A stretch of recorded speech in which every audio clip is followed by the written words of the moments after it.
Que la vie soit, que la lumière soit, que les bénédictions soient. Après l'introduction sur la métaphysique du film La Matrice, nous abordons dans cet épisode numéro 1 de la métaphysique sur le film La Matrice, nous abordons qu'est-ce que la matrice. Il est primordial donc sur la métaphysique du film La Matrice de répondre à cette question, qu'est-ce que la matrice? Quand vous avez suivi ce film, voilà, et nous retrouverons des passages que nous allons des fois joindre à ce film pour mémoire, à ceux qui l'ont déjà suivi pour rappel de mémoire, et ceux qui ne l'ont pas encore suivi, ça leur permettrait alors de voir certains extraits. Par exemple, voici un extrait que je vous invite à regarder rapidement. Regardez cet extrait. La matrice est universelle. Elle est omniprésente. Elle est avec nous ici, en ce moment même. Tu la vois chaque fois que tu regardes par la fenêtre ou lorsque tu allumes la télévision. Tu ressens sa présence quand tu pars au travail, quand tu vas à l'église ou quand tu paies tes factures. Elle est le monde qu'on superpose à ton regard pour t'empêcher de voir la vérité. Qu'est-ce que le monde? Le monde, dans la métaphysique, c'est ce que nous nommons la matrice ou ce que nous appelons la nature. Si vous voulez également, c'est l'utérus. Donc, c'est la nature. La matrice, c'est la nature. Parce que la matrice fait partie de la nature. Donc, on pourrait dire que la matrice, en tant que partie de la nature, au fait, la matrice est la nature. C'est le monde que vous connaissez et le monde que vous ne connaissez pas. Parce que le monde a une préexistence et une existence. Vous avez peut-être une conscience de l'existence du monde parce que vous-même vous existez.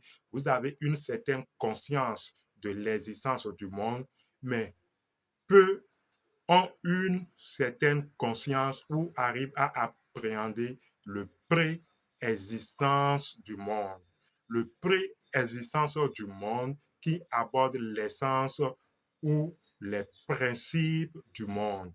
Parce que si une chose vient à existence, c'est que la chose dans sa pré-existence est nourrie par une essence ou un principe premier.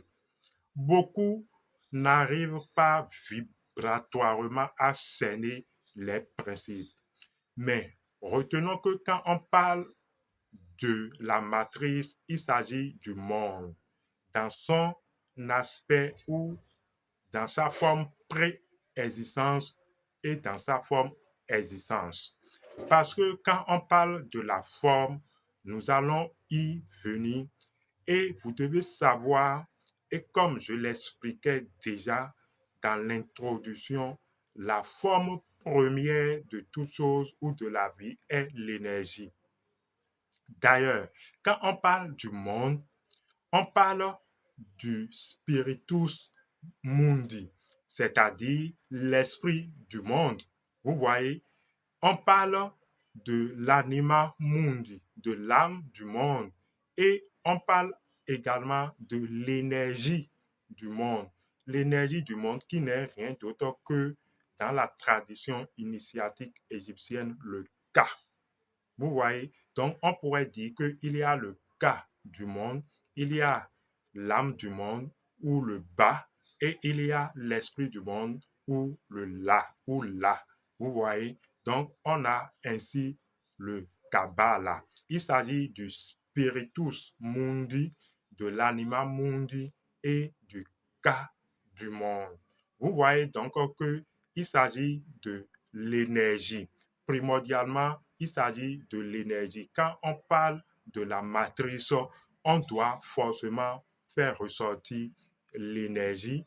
On doit donc forcément parler de l'âme du monde. Donc, quand on parle de l'âme, il s'agit donc de l'âme du monde et il s'agit alors de l'esprit de ce monde. Donc, on parle de matrice.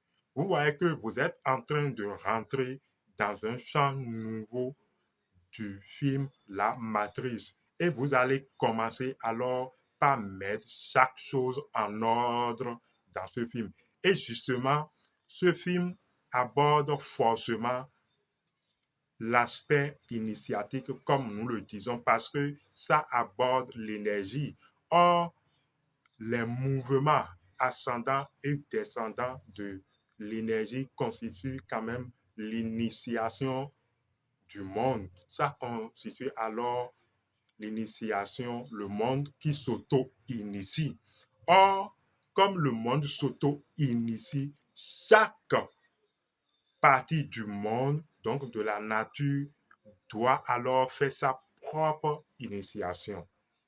Pour revenir à quelque chose de simple, vu que quand on parle du monde, on doit forcément parler de fonctions ou des fonctions ou des traits caractéristiques du monde que sont l'énergie, l'âme du monde et l'esprit du monde. Vous verrez, et dans la suite des numéros, nous verrons que, au fait, ces fonctions ont été personnifiées et personnalisées. Vous voyez, donc des acteurs ont alors représenté ces fonctions et ont joué des scènes ou des rôles caractérisant ces fonctions. La suite, nous allons donc dans un prochain numéro aborder ces fonctions de la matrice du monde et les acteurs qui ont représenté ces fonctions dans des rôles différents et dans des niveaux d'accomplissement donnés. Vous êtes en train de voir que c'est vraiment un film de ouf que jusque-là, sous ce angle, on ne vous a pas encore expliqué ou on n'a pas encore abordé une fois sous ce angle ce film. Il s'agit de la nature. Nous sommes tous issus de la nature. Nous sommes tous issus de l'utérus de la nature qu'on nomme matrice, que dans le langage courant, dans le langage commun, les gens appellent le monde. Maintenant, sur quoi le monde est reposé? Le monde se repose sur quoi? Quelles sont les forces et les fonctions en activité? Parce que la fonction d'une chose est l'activité de la chose. Quelles sont donc les fonctions en activité, voilà, dans ce monde ou dans la matrice? C'est cette fonction que des acteurs ont représentés sous forme de personnages et ont joué des rôles pour pouvoir nous présenter les scènes de ces fonctions. Or, comme je l'ai dit dans l'introduction, une scène d'une chose ou une scène n'indique que un principe à l'arrière-plan. Parce que une scène n'indique que la transcendance ou n'est qu'une confirmation ou n'est en train de déterminer ou nous rappeler qu'un aspect transcendant de la chose. Vous êtes en train de comprendre que nous rentrons dans un champ énergétique de la nature et nous allons voir dans la nature les forces qui s'opèrent, les forces qui relationnent et comment ces forces arrivent à l'unité. Vous avez compris pourquoi on disait que c'est un film à caractère initiatique. Nous allons revenir dans un prochain numéro et ce sera alors l'équilibre des forces dans la nature. Et vous allez comprendre la recherche de l'équilibre des forces. Abyss Adiboye, à la prochaine.